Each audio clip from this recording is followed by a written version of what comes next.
But for those of you who are new this morning, I'm just going to go ahead and get us started. So my name is Megan. I'm from the Five Talents UK team. I'm our comms and events officer. If you don't know anything about Five Talents, I can tell you that we're a very small little team of 6 here in the UK, but we have a much larger network of local partners who we support to help implement the programs abroad. So we are currently working in 8 countries. So that's Uganda, Tanzania, DR Congo, Burundi, South Sudan, Kenya, Myanmar, and Bolivia.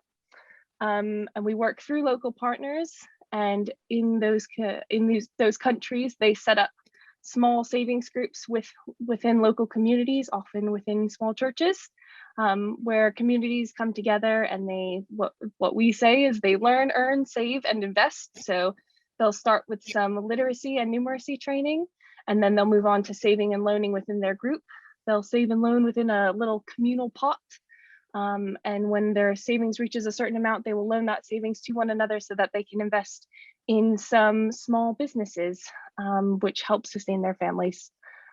To give you a better picture sort of about what we do, I'm going to share a short video with you about one of the members in Kenya named Paul. So let me quickly share my screen for you. There we go. This is Paul. He and his wife are both blind. Paul is a member of one of the 5 Talent savings groups that we have worked with for the past 4 years in Nakuru. Like many of the people we work with, Paul had a lot of ideas for starting a business, but didn't know where to start. I would manage to ask for my brothers to assist me, but now I am able to assist myself. When I get loan, I can get 20,000. Adding with mine, I can do something which is bigger. I have bought 4 turkeys to start, and I have bought that oven for 25,000. And then I want to cook the cake, and the motorbike will supply. I am total blind with a lot of difficulty, but when I have this loan, it has helped me to, because my wife is in college, KISE, Kenya Institute for Special Education, is learning certificate, and he will learn even diploma. I am the one who is providing for the fee and feeding my family.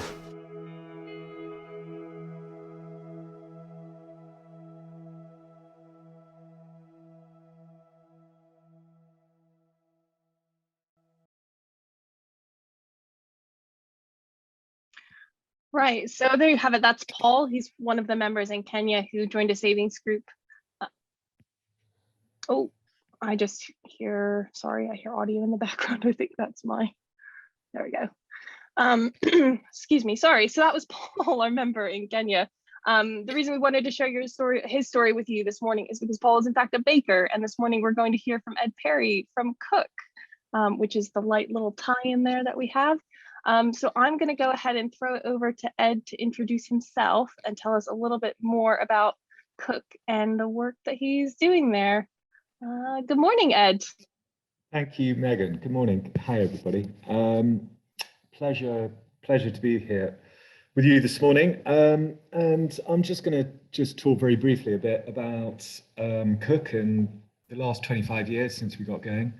It is a pleasure to be here, and whilst obviously running a business, I think, and I hope it will become clear as I talk, that there's a lot of alignment with what you guys do.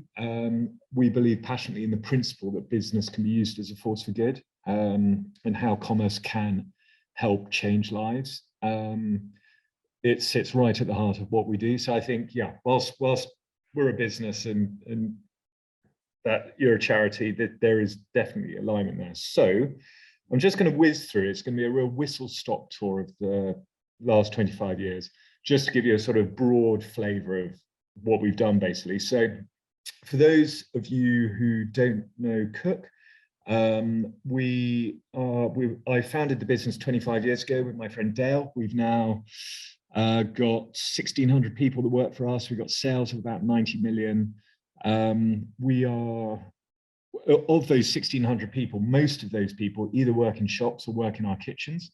So we have a lot of sort of entry-level type people that work for us. Of the 1,600, probably about 1,450 people are sort of working blue-collar type jobs, to use the previous parlance. So we believe passionately in the living wage. We've been a member of the Living Wage Foundation since 2015 to ensure people do get a fair wage. We're a business built on culture, and we measure that by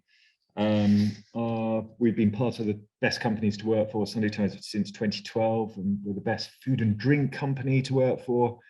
And also we're a certified B Corporation, and I'll talk about both of those things a bit later on, and what the B Corporation movement means and why it's important to me personally. So without further ado, if we just go on to the next slide, our first kitchen. So I started the business back in '97, and with Dale, as I said, we started with a £30,000 loan. We had two loans, one off HSBC for 12 grand, one off NatWest 12 grand. Then my parents lent us 6 grand. Neither me or Dale had any money. We didn't have a clue what we were doing. And the one thing we did have, although we were completely clueless what we were trying to do, we did have a very clear idea of what we were setting out to do. So our founding statement was to cook using the same ingredients and techniques that a good cook would use at home. So everything looks and tastes homemade. And that founding statement has sort of held true all the way through. And that's what we still try to do. Essentially, we are cooking food like you would at home. It's frozen, looks and tastes homemade. And that is what we set out to do. And that's what we still do now. Now, this is the first kitchen. And I like these. These are the only photos we've got of that first kitchen that Dell set up.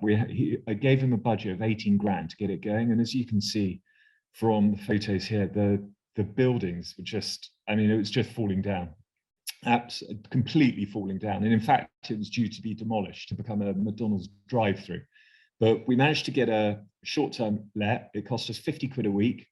And we got going. And the thing I particularly like about these photos is on the left-hand side, you can see the door where we took in deliveries, and we were called the Casserole Company back then. And we were too poor to have a sign. And so Dale just got out an indelible marker and wrote it on the door. And then on the top right-hand photo, what you can see, that's the only picture we've got of the inside of the kitchen from our first kitchen. And actually what you can see there is you can see a stove and what we call brat pans, where you can boil, braise, fry. They're essentially like a giant saucepan. And those are we still cook using brat pans, just bigger versions. So the thing I like about that photo is everything that we started doing in 1997, the principles behind how we cooked remain exactly the same now. So we've got 3 large kitchens where we make all the food in Sittingbourne. And if you were to come around one of our kitchens, you would see essentially the principles that were in that first kitchen are still exactly the same now. So that's where we got started. Very, very humble beginnings, but we were up and running. And in 1997, I opened our first shop in Farnham in Surrey. Tiny little shop, had 200 square foot. We had about 6 freezers in it. Because the plan for the business had always been to manufacture food and sell it ourselves. I didn't want to sell it to pubs or restaurants or supermarkets. I wanted just to be sort of vertically integrated, as the saying goes now. So we were up and running. And I'd been inspired to start the business by my mother, who she'd always worked full time. Her and my dad used to run a school, and then they started a couple of coffee shops. And I'd grown up with my 3 other siblings in a sort of small business environment. And once every couple of weeks or so, my mum would make a big batch of chili con carne or beef bourguignon or chicken casserole, and we'd eat some. And then she would put the rest in an old ice cream tub in the freezer. We had a big chest freezer at home with all these sort of old ice cream tubs full of sort of weird casseroles. You'd never quite knew what it was, but it always tasted really, really good. So I grew up with I had no negative preconceptions about what frozen food was. So she was very much the inspiration. And so the founding statement really came out of, you cannot buy, back in the 90s, you could not buy, you still really can't buy actually, really nice casseroles that look and taste homemade, like my mother used to make. So it was like, right, we're going to try and do that. So that's where the business started. So I got the first shop going in Farnham, in Surrey. And what we realized very quickly was, whilst we had a very clear idea of what the kind of food we wanted to make, what we realized was Dale started cooking, and we realized very quickly it was phenomenally difficult to make it taste nice and make it taste nice consistently when you're making food at scale. So to just bring one simple recipe to life, if you're a macaroni cheese, so we sell tens of thousands of portions of macaroni cheese every year. Might even be hundreds of thousands now, I don't know, but it's a vast quantity. And it's, on the face of it, it's a very, very simple recipe, but to make it taste good, and when it's frozen, what you have to do is, and I'm sure there's going to be some good cooks listening in, but what you have to do is you take the macaroni and you cook it for about, you dip it basically in boiling water for no more than about 15 seconds, just to take the edge off it. That's that. You then make the white sauce, and you've got to put all the sort of lemon juice, the mustard, all the flavor that you would have in a sort of bechamel sauce, but it's got to be the consistency of milk. It cannot be any thicker. And so what you do is you put the macaroni that's just been blanched for about 15, 20 seconds. Then you add the white sauce that is the consistency of milk. You then freeze that. You then take it out. You then sprinkle all the cheese on top. You then put it back in the freezer. And then you're done. And so, basically when it reheats, all the macaroni cooks, the sauce thickens up, and you've got a perfect macaroni cheese. But what is actually going into the freezer doesn't really bear any resemblance to a macaroni cheese that you would cook at home. So these were the things that we had to learn as we went along. And there are just thousands of little tricks that you learn. And the only way you can learn is by doing it as you go along, when it comes to freezing food and trying to make it look and taste homemade. So that was really the challenge. But bit by bit, Dale, and that, I was so lucky to find Dale, because without him, none of this would have happened. Having the idea to make a sort of frozen food business that looks and tastes homemade is easy, but he was amazing. He was amazing. So we got going, and if you go on to the next slide, every couple of years we'd open a couple more shops. Bit by bit, the food was getting better. Oh no, it's the one before that. Slide before that, it should be a boat, I think.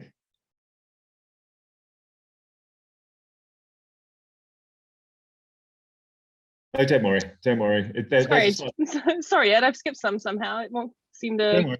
It doesn't matter. It doesn't matter. So 97, the first shop opens, and then for the next 10 years, it was just the usual sort of hard grind when you start a business. I was working in the shop in Farnham for the first 3 years.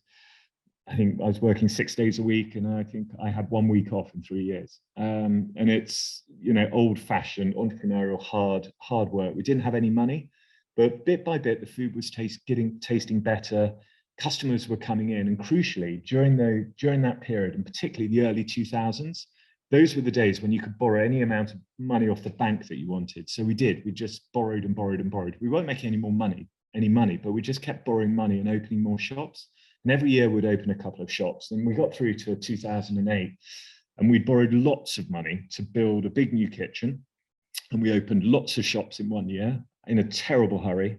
And of course, then the financial crisis came in. And I think our sales at the time we'd got up to 5 million, and we were making a loss of about 400,000 a year, but we'd still managed to borrow 4 million pounds, which is, I think, whilst it's entirely our responsibility that we borrowed the money, I mean, I think what happened at Cook was a microcosm of what went wrong in the economy in general, because a company should never be able to borrow 4 million pounds if you're losing 400,000 pounds a year and only have sales of 5 million. But we borrowed the money, our responsibility, built a big new kitchen, opened lots of shops, and boom, the financial crash happened. And almost overnight, sales in all of our shops dropped by about 20%. Because obviously we are sort of discretionary purchase for people. people just battened down the hatches, went to the supermarkets, and suddenly, having been going 10 years and borrowed all this money, we looked at our cash flow forecast for the next few months, and we realized that if we didn't do something radical, we'd go out of business. So we had to make loads of people redundant. We cut every cost out of the business, from rubbish collection to window cleaning to, I mean, it was just everything. If it wasn't nailed down, it went. The only thing we didn't ever compromise on was the quality of ingredients coming through the door, because I think if you do that, you forfeit your right to survive as a brand, when you compromise your integrity. But yeah, we came as close as you can do to going bust in 2008 without going bust. And in all the bad decisions that we've made over the years, and we continue to make lots of dodgy decisions, the one good decision we made was that we had lots of offers of investment back then. The vultures were circling, and we could have made our pain go away by taking outside investment, but we chose not to. We thought, no, we know that if we take outside investment now, we will compromise our ability to run this business in the way that we believe is right. So we didn't. And so we struggled on, and we got through just by the skin of our teeth. And one of the things, as is shown on the slide here, that helped us get through was a lot of people see us as being a manufacturing business with 90 shops, but actually about 40% of our business is concessions. So we've got 800 concessions up and down the country. We only sell food in our own freezers. So this is where we're in farm shops, independent retailers, garden centres, that sort of thing. We don't supply any of the big four supermarkets, because it's been just a red line for us right from the beginning, because I think if you do, you end up working for them one way or another. So we have all these concessions, and they've been great for us. If you go on to the next slide, we have 90 shops now, and we continue to open depending, hopefully 4 or 5 a year if everything's going okay.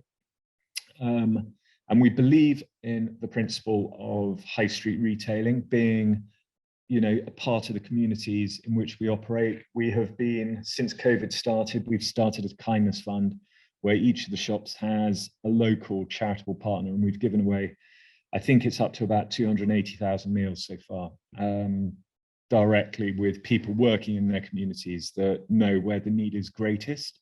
We have care cards which offer 30% off for anybody who's in a vulnerable position. We offer 30% to anybody hosting any community event where food is involved, because we just believe any time when people are coming together to eat is a good thing in building communities. So we certainly will carry on opening shops. If you go on to the next slide, I'm aware I'm banging on a bit. So just 2 quick things to leave you with. One is that I think without something we talk about all the time is that culture is our competitive advantage. If we didn't have our culture, we would just be another frozen food business. It would be pointless.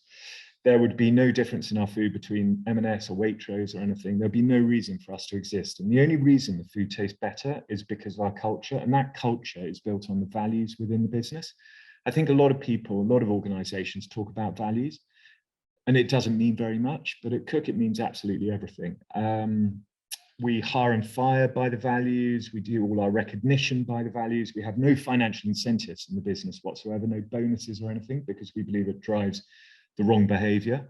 But we do believe in recognizing people through the values. We refer to it all the time in our decision making. And I think I see my job and the role of my co-CEO, Rosie, who's also my sister. Our job is primarily to promote and be the guardian of the values within the business. As long as the values are alive and well in the business, everything will be okay.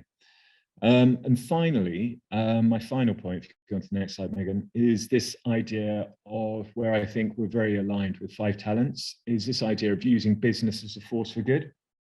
I think the reason why I still get up very early every morning and keep coming in and working is I do believe in the principle that business should be used as a force for good. And it's imperative indeed that it is, because we live in a very unjust world where with deep inequality. And I think that whilst charities like Five Talents can do a huge amount of good, I am skeptical of government's ability to do much good from what I've seen, though obviously it can do if it's pointed in the right direction. But if we're going to bring about real societal change and live in a better and fairer society, then I think it's business and the capital that sits behind it that can be the greatest agents of change. And I see our role as Cook in demonstrating that actually you can be commercially successful whilst also doing the right thing, whether that be by the people we employ, the communities within which we operate,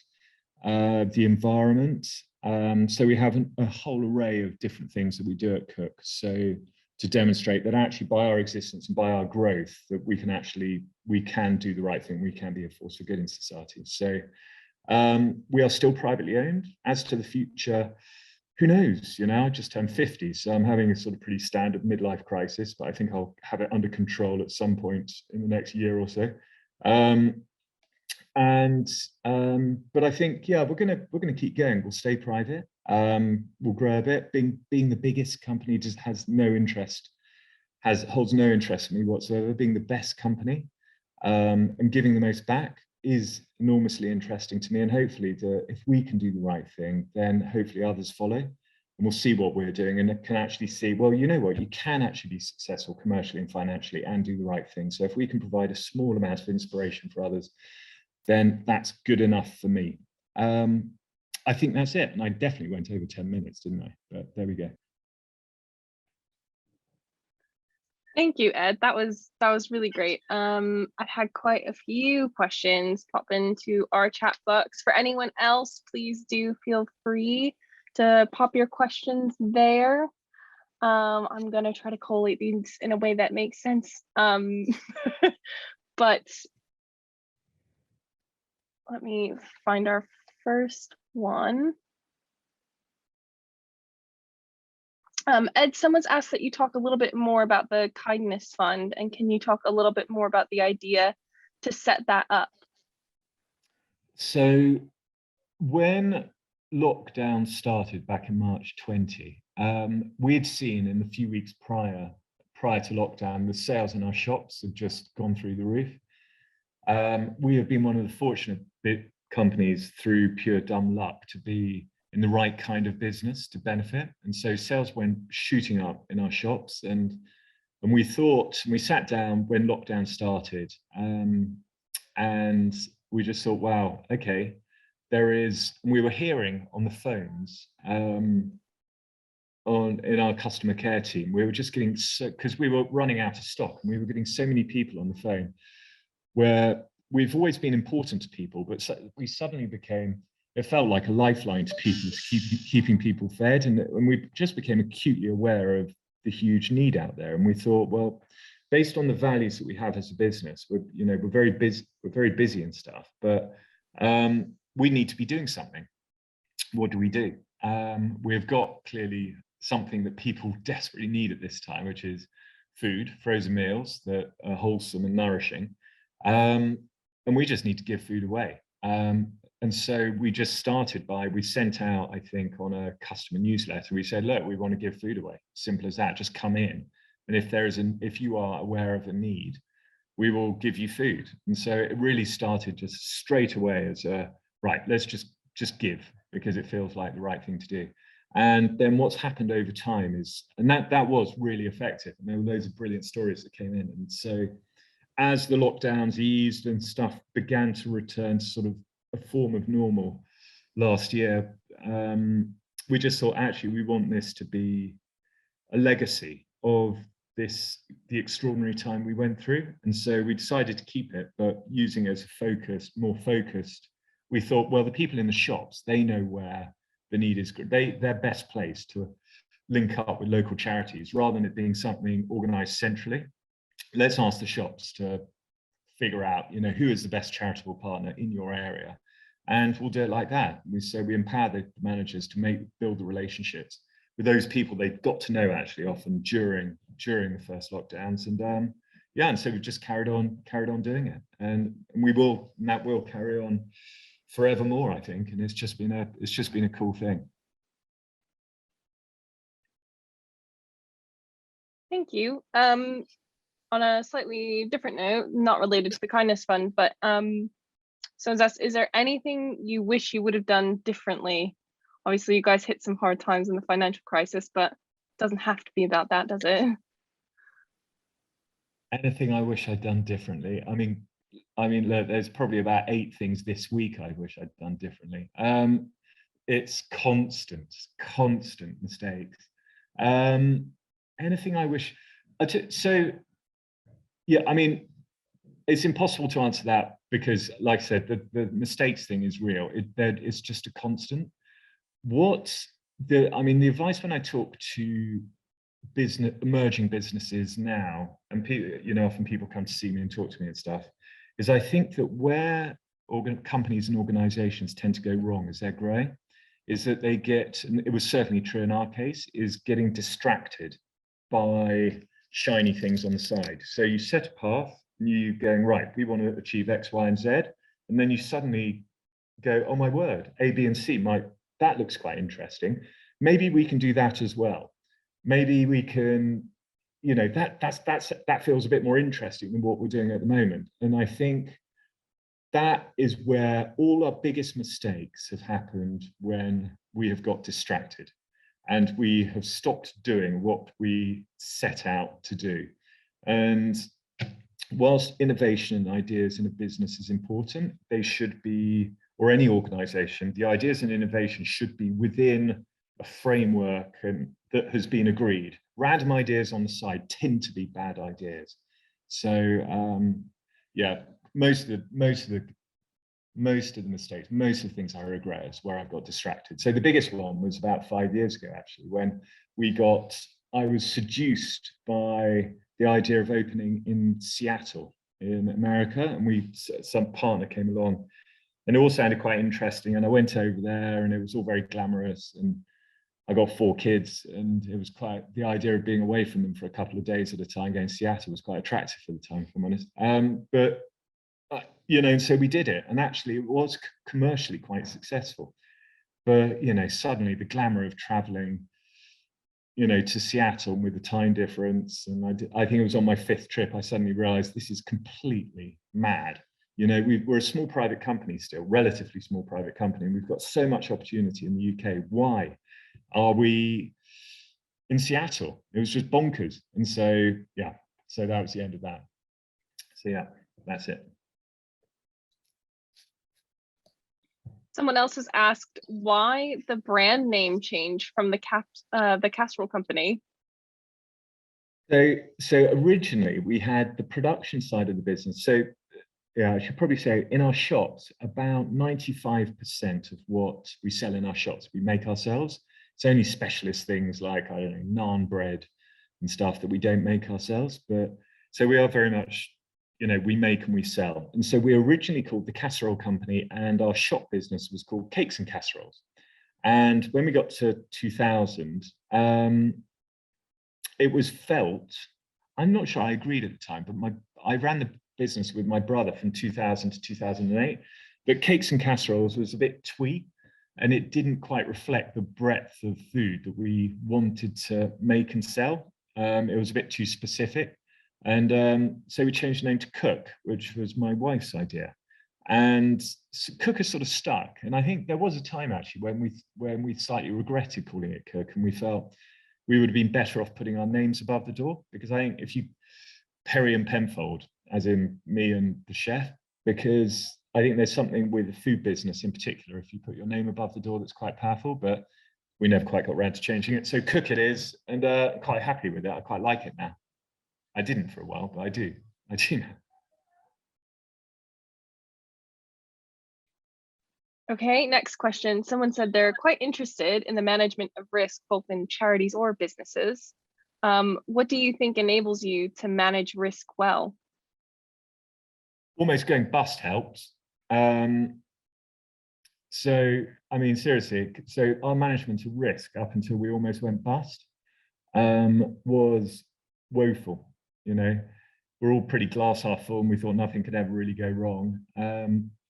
So that has helped. We are out of that. We have become, in terms of risk management, we have become very good at, we're very, very good at managing cash. And even though the business is going very well now, we have what we call our wiggly line, which is our cash line that goes out 12 to 18 months. And I look at that every single week. So it's really disciplined cash management. We also do something called pre-mortems.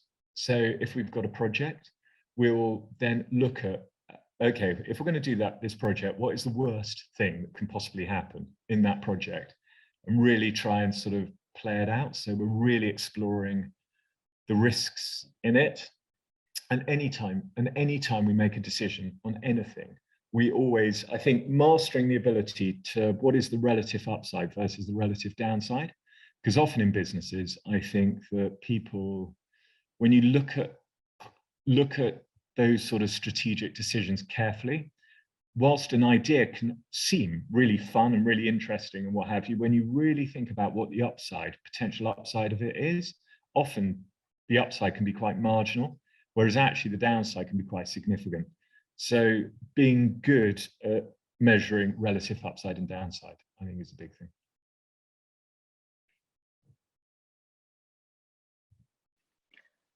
And what would you say to someone who's just starting their own business?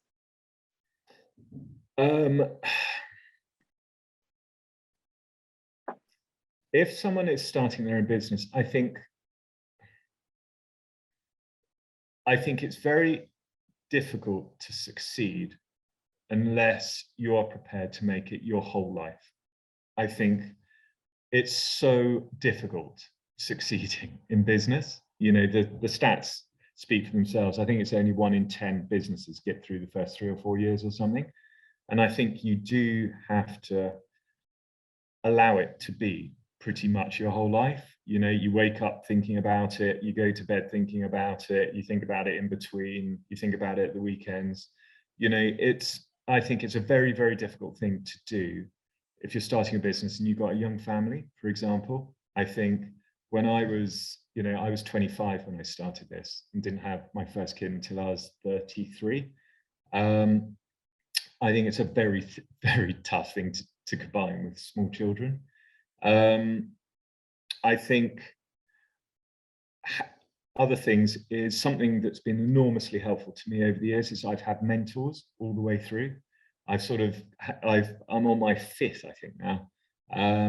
And they have been invaluable. People want to help. And so if you're starting a business, find somebody who you trust, who's been there and done that, and go and talk to them. And talk to them regularly. And actually, often it's not what people say to you that's the most important thing. It's the discipline of sitting down and actually getting out from inside of you what you're thinking. It just helps sort of articulate, and it helps to process all the stuff that goes around in your head. Never compromise on your values. You know, it's really easy to do that in business, you know, to make a quick buck here or there and cut a corner here or there. Just don't do it. It's just not worth it. Always stay true to the values. There's probably a bunch of other stuff, but those are things that immediately spring to mind. Thanks. Someone else said they love the idea of a B certified company and they'd like to know more about how being one can help society and the community. Well, I mean, it's B corporations. I didn't actually say specifically. It's an extraordinary, extraordinary organization. We were one of the first UK founding B Corps in 2013. And it was actually my brother who found the movement in the US and brought it over to the UK. And there are now over 500 in the UK. There's over 3,000 globally. And these are companies who all believe the same thing, who all believe in the principle of using business as a force for good. And to become a B corporation is difficult, necessarily difficult. You can't become B corporation just because you like the idea. You have to demonstrate through a very complicated and arduous certification process that actually, in terms of the actions and what you are doing policy-wise within your business, you are making a material difference to your employees, the communities, the environment, and systems of governance and stuff. So But it's a wonderful, vibrant global community of the most progressive companies in the world. And actually, by being part of a community of businesses, it inspires you to do more, because you see what other companies are doing and go, oh wow, they're doing this. We need to try harder in this area. We need to do that. So if you want to find out more, go on to blab.co.uk, which is the UK site, and it will tell you all about it. So you don't have to be a big business to join. You can be a very small business to join, but you do have to go through the accreditation process. But yeah, it's much better to be part of something bigger than oneself than just a lone voice. Communities are good.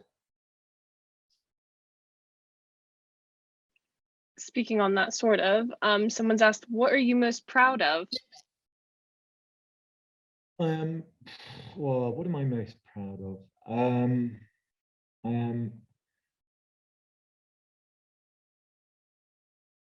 I'm really proud that we're still independent, because it means that we can operate the business without, we can operate the business in the way that we believe in without any constraints of financial obligation to other people. So I'm really proud that we're independent. I'm really proud that the food is as good as it is. It doesn't happen by accident. It's really difficult. I'm really proud of, we've got a fantastic program called the Raw Talent Program. Raw stands for Ready and Working, where we employ people who've been to prison or people who've had significant disadvantages in life. And that is a big, thriving program within the business. It's a real labor of love. It's really difficult to employ people who've come from that sort of background, but it's changed a lot of people's lives. And I think I'm really proud of the culture of kindness that sort of runs through the business. It's people join us and they're who work for other companies, and I think there's, I get lots of really nice letters going, wow, it's different here. So I'm proud of I suppose the way people treat each other, and how that makes people feel, because we all, when you come to work, you spend a disproportionate amount of your life at work, so it might as well be a good and happy and nourishing place to be. So yeah, all of those things. I agree. My nephew is they're doing like career things at school, and endlessly he's going on about making money, and I said, well, you realize you have to spend a very large amount of time wherever you're going to work. You shouldn't just be in it for that. You've got to think about what you enjoy. Right. But on a slightly more business related note, someone's asked if you see any changes to your business model in the coming months, which I think is fair given we're entering what some people would call post-COVID, though maybe not actually. Yeah, I mean, the business model itself has completely turned on its head in the last 18 months, completely turned on its head. Prior to COVID, 18% of our shop sales came online, combination of local delivery and click and collect.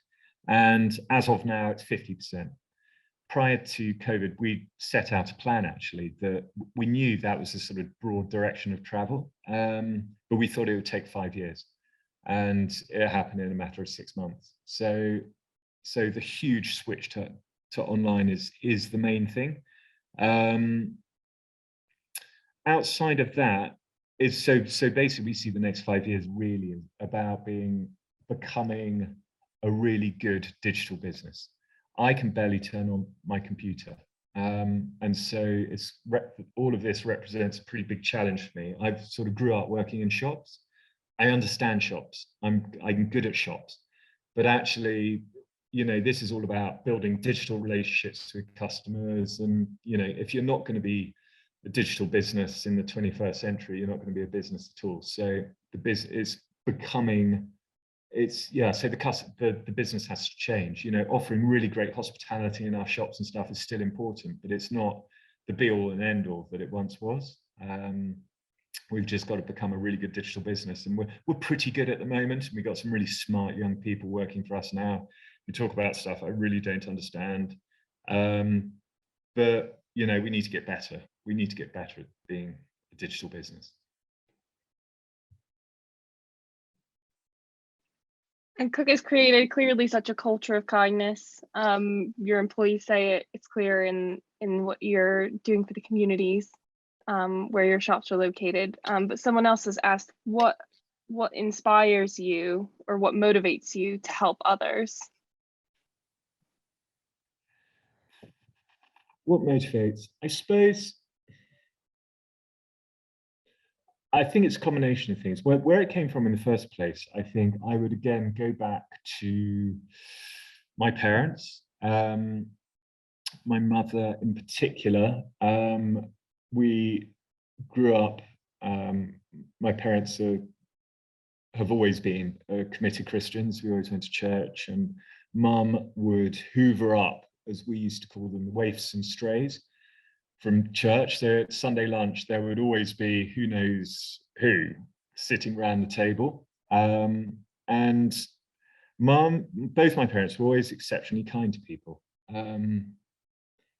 And whilst I think we all, me and my siblings, found it slightly irritating at times, you know, that was, we grew up with that being, that's how you do things. You know, that's how you should do things. You should look after people. So I suppose that's where the motivation came from.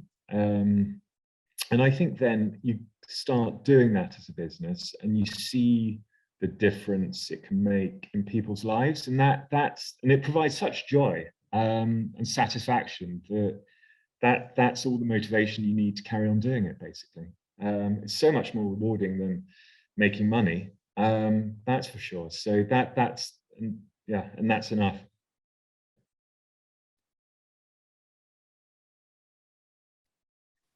Great, thank you. Someone else has just asked, do you have a succession plan? No, I'm going to go on forever. I think so. I've been running the business with my sister for about the last 10 years. And I think it's fair to say that she does more of the heavy lifting now than I do. So I tend to do what Rosie says. And she's absolutely brilliant. And I think that as long as she wants to carry on, I will carry on. I think if Rosie suddenly turned around, and she's what, 5 years younger than me, and said that she'd had enough, then I don't think I'd want to do it with anyone else, and I certainly wouldn't want to do it by myself. So, and she's good for another, she said to me recently, she's good for another few years. So we don't have a succession plan at the moment, but I think when we're aware that when the moment comes, it's probably something like a 4-year process from start to finish, from making the decision to actually leaving the building. I think we're looking at about 4 years to make sure there's a smooth transition. And I also would desperately hope that that comes from within. I think it would be very difficult for somebody to come from the outside and to take over. But, you know, whilst I don't think I'd be the right person to be the CEO for the long term, I want to carry on doing this. I don't want to do anything else. I don't want to play golf. And, you know, as long as I can add value, I'd want to carry on in some way. And on a slightly sort of opposite end of the spectrum here, do you have any advice on someone, on how to expand someone's sort of budding business? Someone's what business? Growing business. Oh, sorry, how to expand? Oh gosh. Maybe just a top tip. Top tip for expanding your business. Well, all businesses only grow because customers want to buy whatever you're doing, whether that's a product or a service. So it's always go back to your product or service and make sure that it deserves to grow. And the best way you can do that is by talking to your customers. Literally talking to your customers. Pick up the phone to whoever it is and say, look, you bought this, or you were thinking of buying this and you didn't buy it, and find out what your customers really think about your product. It's amazing how many people don't do that. You know, they sold something great, you know, onto the next thing. They really understand what your customer thinks about your product. Great, thank you. Before I hand it over to Rachel, there's one very humorous question in the chat that I feel I have to ask. Someone said, do you cheat at dinner parties and grab cook meals out of your freezer and decant them into other dishes like the rest of us do? People do. I don't. Of course. There's, that's the whole point, right? We still get, we regularly, probably about even 3-4 times a week, our customer care team will get phone calls in from people who've done that and who are asking for the recipes, going, I just told my friends I made it themselves, and now I'm in all sorts of trouble because they've asked for the recipe. And and it's very sweet and stuff, but you slightly think at that point, I think you probably should just tell the truth, really. I don't want to be an accessory to your lying particularly. I don't mind giving away recipes, but yes, of course, you've got, totally cheat all the time.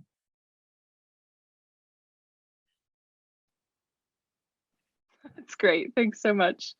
Well, thank you so much for being here with us this morning, Ed, and for taking us through your journey as a business owner. It was really, really fascinating, really interesting to hear how you've come from little casseroles in a little rundown kitchen into where you are now. I think we hear very similar journeys on our end for entrepreneurs in Eastern Africa, what it's like to start with something very small and grow it into something they're very, very proud of. And in fact, one of our favorite parts about visiting is meeting with those entrepreneurs, because all the time they turn up at their savings group meeting and show us the goat that their loan bought or something similar. But on that same breath, I'm going to hand it over to Rachel, our CEO. Megan and Ed, thank you ever so much for that. It was a great pleasure to listen to your journey. Really, really interesting. I loved your story about your mum freezing when she cooked too much, freezing it and putting it in the freezer. My mum used to do the same, but the problem was she didn't always label it. So I remember one Sunday lunch when we thought we were having some chocolate mousse for our pudding, and it turned out to be a tub of gravy. A real pleasure to listen to you. It's my job on these occasions to link what you say to 5 Talents, and you've made it incredibly easy. There are so many points of connection. I loved your point at the very start about what you needed to start your business was clarity of vision. And it reminded me of one of our entrepreneurs in Kenya, a young woman called Hannah, who wanted to start a business so that she could save enough money to put herself through university. So she joined one of her savings groups. The other thing, like you, she'd been inspired by her parents. Her parents were members of a savings group. They'd been saving hard. They'd been able to take loans and grow their own businesses. And she realized, though, that there wasn't going to be enough money to complete her education through their profit. So she wanted to be self-reliant. She wanted to be able to put herself through university. So she started her own savings group. She began saving with her group, and eventually she took a loan and she used it to set up a small shop. Of course, there was lots of competition, lots of other people had shops too, but she'd learned from the business skills training that she needed, again, as you said, to listen to her customers. She figured out that they wanted the shops to open a little bit earlier so that they could buy things on their way to work. So she opened her shop earlier than all her competitors. And she started selling tea and chapati so that people could get some breakfast even as they were shopping on their way to work. And thanks to the profits from her business, eventually she was able to put herself through university. And she said she wanted to study HR because she was passionate about justice, and she wanted to make sure that employees in the future all had justice. So just a lovely story. It reminded me about the clarity of vision that's absolutely essential when you're starting out, trying to think, how am I going to make my business successful? Of course, as you also said, you need access to finance. And I was interested in your comments on over-indebtedness. That's something certainly the microfinance sector has seen. I think you said that no business should be able to borrow that much money when you're making a loss. And of course, it's absolutely true. Our savings groups are protected against that in that people are borrowing their very own money. They're basically small cooperatives. So the members of the group save their own money together and then they loan that money to one another. So that's a really healthy check against over-indebtedness. The money that they borrow is their own, and nobody will lend to a fellow member of the group if they know that person already has some debt. But of course, you do need access to finance to start a business, and that's what our savings groups provide. And you also need access to skills training, but perhaps most of all, you need that clarity of vision, you need that passion to succeed. And I also loved what you were saying about learning from mistakes. It reminded me of another of our entrepreneurs, a guy I met in Kenya called Zachary. And he proudly showed us around his business. He was selling chickens. He had a big poultry business. He'd rigged up all sorts of feeding stations and drinking stations for them, and he was just expanding to add vet produce as well. But as we left his premises, as we left his home, we saw on the side of his gate a big sign saying Precious Pork Centre. So we said to him, and there was a big picture of a pig on it, of course. We said to him, you know, where are the pigs? And he said, well, initially I tried to set up a pig business, but it failed. I just didn't know enough about it. What I found was that pigs multiply so quickly, I couldn't afford to feed them. So the business collapsed. But I keep that sign because I learned so much from the failure. I always want to be reminded of it. And that's what's made my business today successful. So again, another story of how people journey through the ups and downs of business before they come out the other side. And finally, what was a great delight listening to you, Ed, is that you have been through this entrepreneurial journey. The last time I was in Kenya with a large group of people, of course, that's been quite some time. Normally on our supporter trips, we take maybe half a dozen or a dozen supporters. On this occasion, we had a team of around 30 with us because we'd combined it with a fundraising marathon in Kenya. So there was a big team with us. We were sitting in a church listening to a group of women share their stories of their businesses, lots and lots of wonderful stories. There was one woman who had set up a restaurant like you, but she found that with only one item on her menu, she wasn't getting very many customers. So she took a loan and expanded her stock. And sure enough, she was able to serve what people wanted, and her business grew such that she was even able to employ some other young people in the community so that they could work too. Lots and lots of fantastic stories of success. But then one of the women said to our group, "Tell us about your businesses." And there was complete silence in the whole room of 30 people with us. None of the UK team had set up their own business. I think it's quite rare for people to have that entrepreneurial flair and that ability to start their own business and to make it work. So it's been a great delight listening to you, Ed, and I know what you've said would resonate with the 250,000 entrepreneurs that Five Talents has been able to support over the last 20 years. So thank you ever so much for sharing with us, and thank you to all of you for coming along to listen. I hope you've enjoyed it today. If you do have any questions about the work of Five Talents, please do drop us a line. Otherwise, I think it's time to bid you farewell and leave you to enjoy the rest of your day.